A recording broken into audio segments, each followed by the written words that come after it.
Hello, hi, எல்லோருக்கும் வணக்கம். நாங்கள் இன்னைக்கு நாகர்கோவிலில் என் ஃப்ரெண்டு வீட்டுக்கு போயிருந்தோம். அங்கே போகும்போது ஒரு மலையம் பாஞ்சி இந்த முள் பாஞ்சின்னு நாங்கள் சொல்லுவோம்.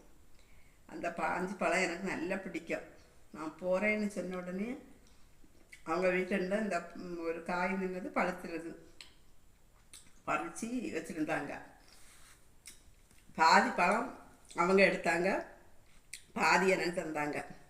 எனக்கு இந்த பழம் நல்லா பிடிக்கும். யார் எங்கே கண்டாலும் நான் இதை வாங்காமல் விடவே மாட்டேன். ஏன்னா அவ்வளவு பிடிக்கும் இந்த பழம். ஒரு புளிப்பும் ஒரு இனிப்பும் கலந்து இருக்கும். இதில் நிறைய மருத்துவ குணமும் இருக்குது. அதனால் சிலவங்களுக்கு இது பிடிக்காது, ஆனால் எனக்கு இது நல்லா பிடிக்கும். இது புளிக்கணும்னு நிறைய பேருக்கு பிடிக்காது. ஆனால் எனக்கு இந்த புளிப்பும் இனிப்பும் கலந்தது நல்லா பிடிக்கும். அங்கே தந்தாங்க, அதனால் வாங்கிட்டு வந்து சாப்பிடுவோம். யாருக்கெல்லாம் இந்த பழம் பிடிக்குன்னு சொல்லி கமெண்ட் பண்ணுங்கள், லைக் பண்ணுங்கள், ஷேர் பண்ணுங்கள், சப்ஸ்கிரைப் பண்ணுங்கள். தேங்க்யூ, வணக்கம்.